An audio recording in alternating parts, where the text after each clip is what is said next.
Chapter 8. Openings and Opportunities. Dr. Kellogg had 2 more meetings yet to go. How it came about that he would speak more than the original schedule called for is uncertain. Nevertheless, the main fireworks were over. These last 2 meetings seem, at first glance, relatively tame in comparison to the few days before. In their printed form, they bear the titles Openings for Medical Missionary Work at Home and Abroad and Opportunities for Medical Missionary Work. But before going into all that, Kellogg showed once again that he'd done his homework and that the inspired writings had still more direction, encouragement, and reproof on his favorite topic. Working primarily from the chapter Doing for Christ, now found in Testimonies, Volume 2, 24 through 37, he placed before his audience a string of memorable short quotes. Years ago, I was shown that God's people would be tested upon this point of making homes for the homeless. I have been shown more recently that God would specially test his professed people in reference to this matter. From what has been shown me, Sabbath keepers are growing more selfish as they increase in riches. To become a toiler, to continue patiently in well-doing, which calls for self-denying labor, is a glorious work, which heaven smiles upon. Faithful work is more acceptable to God than the most zealous and thought to be holiest worship. Prayers, exhortation, and talk are cheap fruits, but fruits that are manifested in good works. Please note what kind of good works. In caring for the needy, the fatherless, and widows are genuine fruits and grow naturally upon a good tree. When hearts sympathize with hearts burdened with discouragement and grief, when the hand dispenses to the needy, when the naked are clothed, the stranger made welcome to a seat in your parlor and a place in your heart, angels are coming very near. Every act of justice, mercy, and benevolence makes melody in heaven. The Father from his throne beholds those who do these acts of mercy and numbers them with his most precious treasures.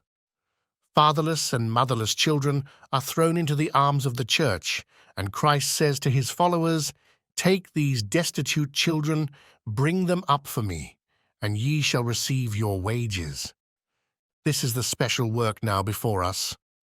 All our praying and abstinence from food will avail us nothing unless we resolutely take hold of this work. The Medical Missionary, Extra 1, March 1893, pages 35 through 36.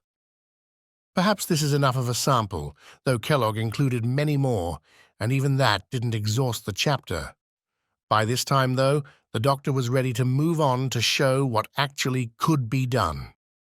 The work of the Christian help bands was an obvious illustration, and probably not well known to the out-of-town delegates, so he described their origin and progress much as we have already seen.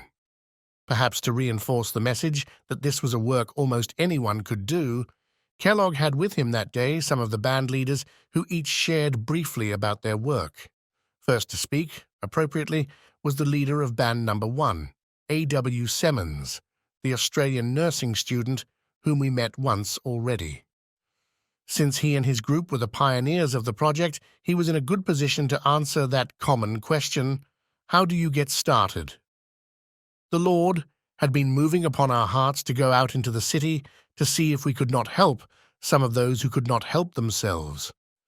And when Dr. Kellogg called us together in November last and laid before us his plan, we recognized it as the very thing the Lord wanted us to do. At first we did not know how to work, as the work was all new to us, but we thought we would start out and learn how.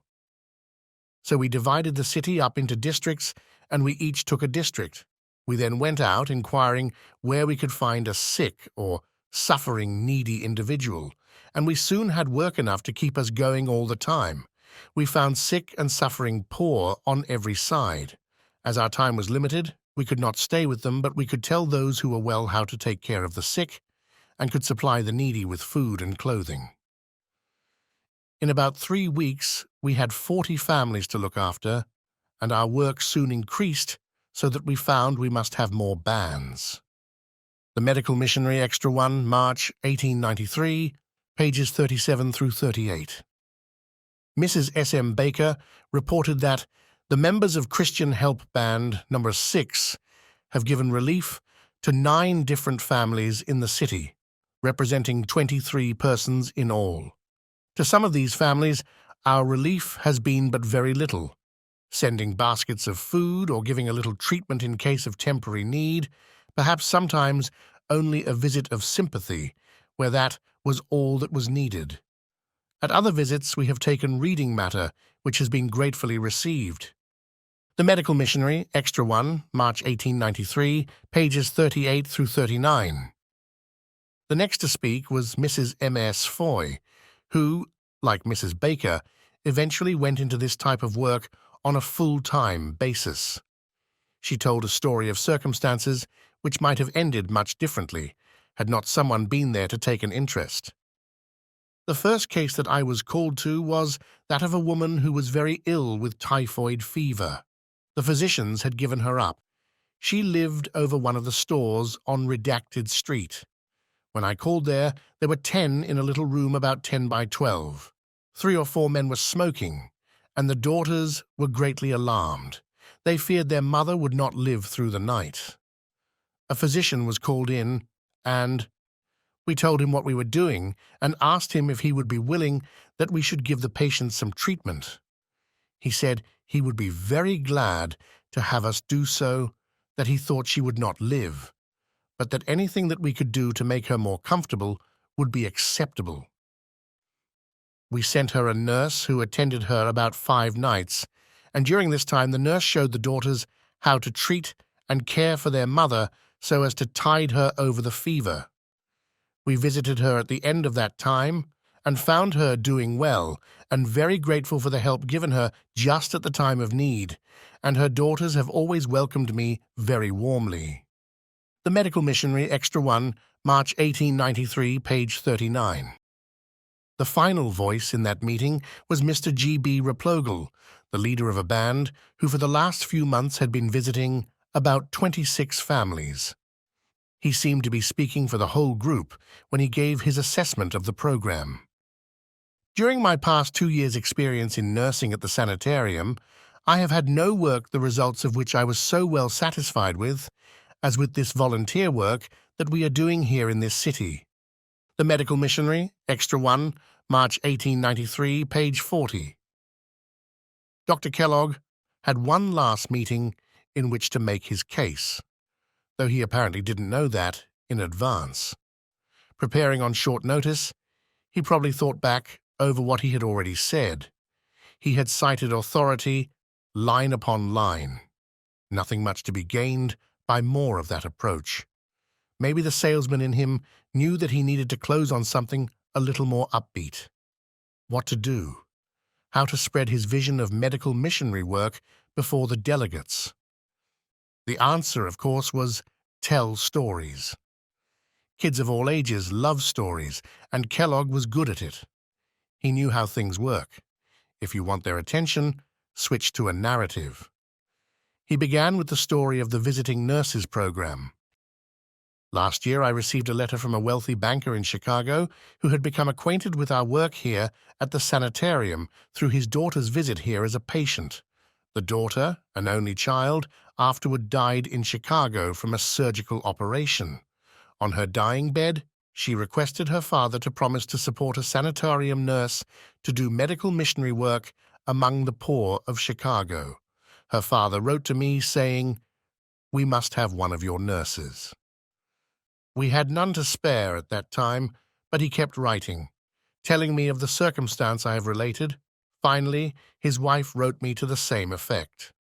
The gentleman promised to support a nurse as long as he lived, and to provide for the support of a nurse after his death.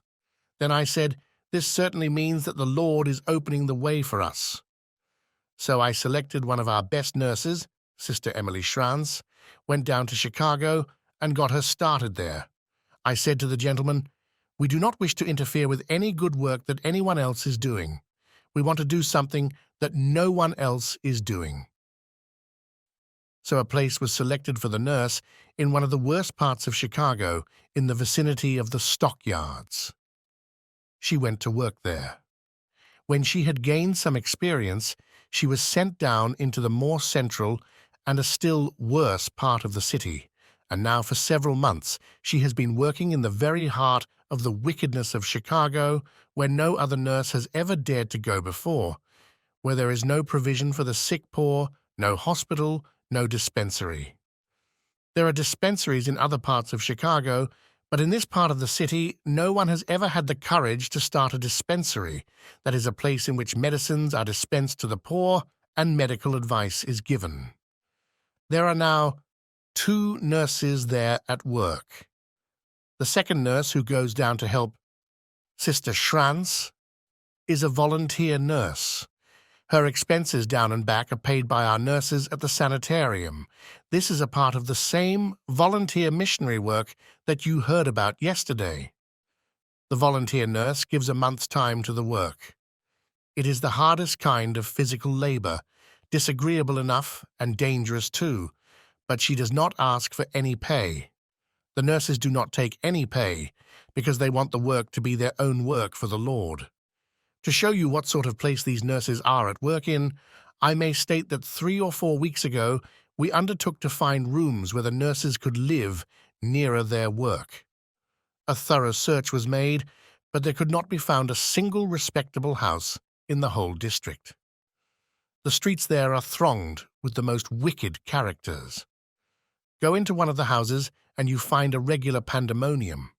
Such a jargon of rough voices and harsh sounds and sad sights as you never met before.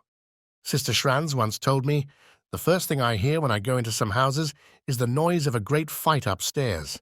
In one of these places, where there is a poor sick woman up 2 flights of stairs, in order to get up to her, I have to go through a whole crowd of drunken men. Before I get there, I just have to stop and pray for the Lord to open the way for me, and He does open the way. I go in, and those fighting, swearing, drunken men just stand aside and let me pass between them and then go on with their fighting. When I get up in the morning, I get down on my knees and pray, 'Now, Lord, make this a good day for me and give me great opportunities for doing good.' And as I go about my work, the difficulties and dangers disappear. I go down to Chicago sometimes to spend a day with the nurses to see how the work progresses, and it is interesting to see how it is appreciated by the people. In some places in that part of the city, it is not safe for a man to go alone, so I go behind the nurse. The nurse generally goes behind the doctor, but in this case, the doctor goes behind the nurse. I find the way all open before the nurse as she passes along right into the worst kind of places where you and I would not dare go without a policeman. When the nurses first began their work there, a policeman would often come up and touch them on the shoulder and say, "You don't want to go down there." But when it was explained to him that they were missionary nurses and he saw their badges, he allowed them to pass on. The very worst characters treat our nurses with courtesy. Sometimes a poor old drunken fellow, reeling out of a saloon, unable to walk straight, seeing the nurse passing, takes off his hat as he tries to steady himself and says, "Good morning, hiccup, Sister Emily." In this way the nurse is received as she goes into the vilest of tenement houses filled with the vilest of people. Very often in going upstairs, the nurse meets a policeman coming down from a search for someone who killed somebody over in another part of the city a few days before. These places are the haunts of the wickedest and most depraved characters in Chicago. I have seen some of these poor creatures whom the nurses have helped in their wretched condition just get down on their knees and kiss the nurse's hands, fairly overwhelming her with praises and blessings for what had been done for them. They would speak to me aside and tell me how the nurse had helped them, and that no one had ever before come there to help them, that the doctors cared nothing for them because they had no money, that nobody but the nurse ever said a kind word to them or did anything to help them because they were poor, miserable, drunken wretches. The Medical Missionary, Extra 1, March 1893, pages 41 through 42. Kellogg liked the story about the nurses. He valued compassion, admired courage, and loved success. And that story had it all. Wasn't that enough to engage the saints? Couldn't they all share that vision? Perhaps not. Perhaps it was just too foreign. There is an interesting minor detail that shows up here in this talk. As the doctor makes his case for a humanitarian medical component in the denomination's evangelistic program, he made an easily overlooked comment that is quite remarkable, really. Here's what he said. "We are told that the time is coming when medical missionary work will be the only missionary work that can be done. Now, isn't it time we were getting ready? Every single Seventh-day Adventist ought to be trained to do something in this work." The Medical Missionary, Extra 1, March 1893, page 43. Kellogg's "we are told" comment is an obvious reference to Ellen White, and for most current-day Adventists with any exposure to her comments in this sort of thing, there's nothing new in the offhanded paraphrase. We've heard it before, may even know the reference. It's found in Counsels on Health, page 533. But when you look at the quotation itself, there's something curious. The words are a bit different, true enough, but the thought is the same. Soon there will be no work done in ministerial lines, but medical missionary work. No, the curious aspect is the source. It's listed as coming from the General Conference Bulletin of 1901. If you check, you'll find that the comment has been reprinted in 8 different volumes, but they all stem from that 1901 original. So what was John Kellogg quoting back in 1893? A private letter, perhaps? A personal conversation, maybe? Whatever the details in this case, it points out that there were things that Kellogg knew that others didn't. It could be that the gap was simply too great for others to share this vision of his. It was a foreign concept to them in many ways, and the lack of unity between the medical and the ministerial branches of the church had long ago become a formidable barrier to communication. But he wasn't giving up. There was one more thing to try. Since J.N. Andrews had sailed for Europe 2 decades before, Adventism had become a worldwide missionary church. Missions was a hot-button appeal, and though Kellogg's image of missions wasn't the same as that held by most of the ministers, perhaps there was room for common ground.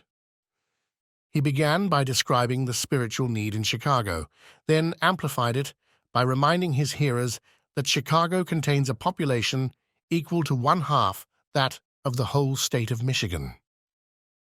But Chicago was more. Chicago was the perfect training ground for world missions. Chicago is a cosmopolitan city. Its population is made up of Danes, Swedes, Norwegians, Germans, Bohemians, Hungarians, French, Poles, Russians, Jews, Syrians, Arabs, Mexicans, Cubans, Africans, Chinese, Japanese, etc. Almost every country on the globe is represented in Chicago. What a splendid place that is for a missionary school. It is a part of our plan to train nurses here for a time, then send them down to Chicago to get a practical experience in medical missionary work. There is a field in that great city where all can be trained for work. Those who expect to work in Denmark among the Danes can find work in Chicago among the Danish population there. Those who want to work among the Germans can find them there. Those who want to work among the Jews can find work in Chicago among Jews, Arabs, and Syrians. I was talking with a medical missionary the other day who had been with Bishop Taylor in Africa, and he said, "Many of our missionaries in Africa go back home again. They didn't know anything about missionary work when they came and had no missionary spirit when they got down there. They found that it was necessary to do all kinds of disagreeable things, such as washing and cleaning an old sloughing sore, or taking some old filthy garments off from a man and cleaning him up and putting him into a wholesome condition, sitting up all night sometimes, where the odors were unwholesome and the vermin so thick that it seemed positively dangerous to stay there, and then perhaps to get right down in the dirt and filth and pray for him. Some of the missionaries don't have any taste for doing such work as that, and so many of them come back home again pretty soon. Now, if we should take these missionary students and put them in Chicago at work, it would be a means of trying them. In this way, we may find out who has the true missionary spirit and who has simply a missionary sentiment which he has received from what he has read in books. One who has been tested by such work as we propose to do in Chicago knows what real missionary work is. The Lord says we must have broader ideas.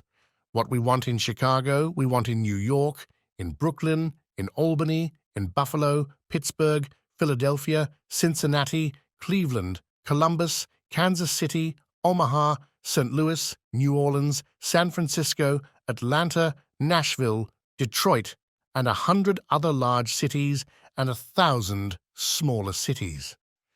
Every one of these cities ought to be occupied right away. There are wonderful fields open for this work. No one else is working in these fields in this way. Now is the time for us to step right into the gap and do a work for humanity that no one else is so well prepared to do. While our enemies are preparing to persecute and imprison us, let us prepare ourselves to do the most noble work on earth.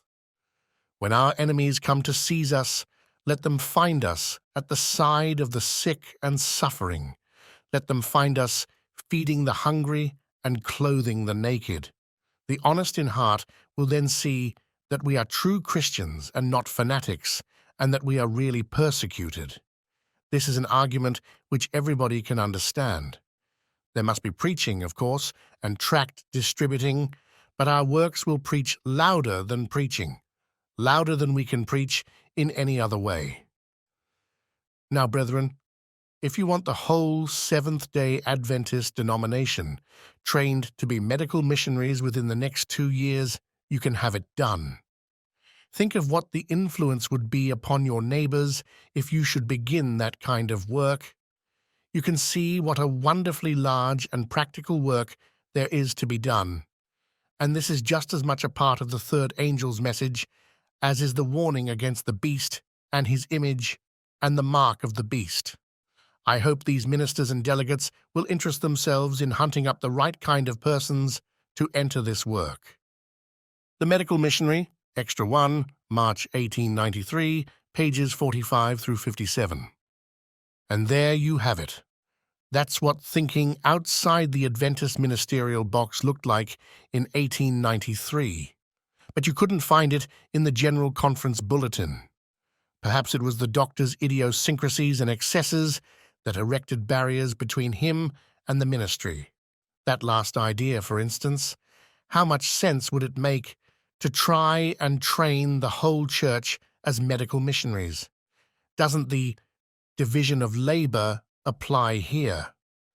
After all, that's why we have health professions, isn't it? Good questions. Glad you asked. Here's the data. You figure it out.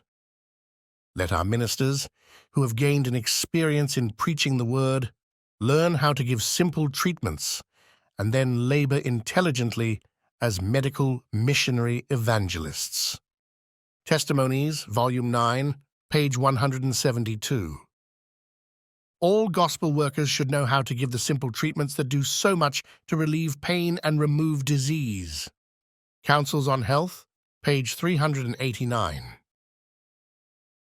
In every place the sick may be found, and those who go forth as workers for Christ should be true health reformers, prepared to give those who are sick the simple treatments that will relieve them, and then pray with them.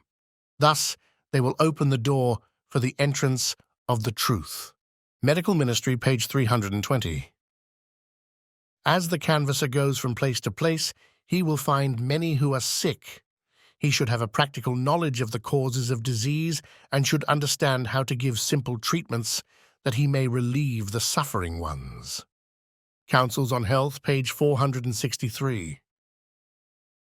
In the 58th chapter of Isaiah, the Lord tells us plainly what the work is that he requires of us. In order that our young people may be fully prepared to do this work, small sanitariums are to be connected with our schools.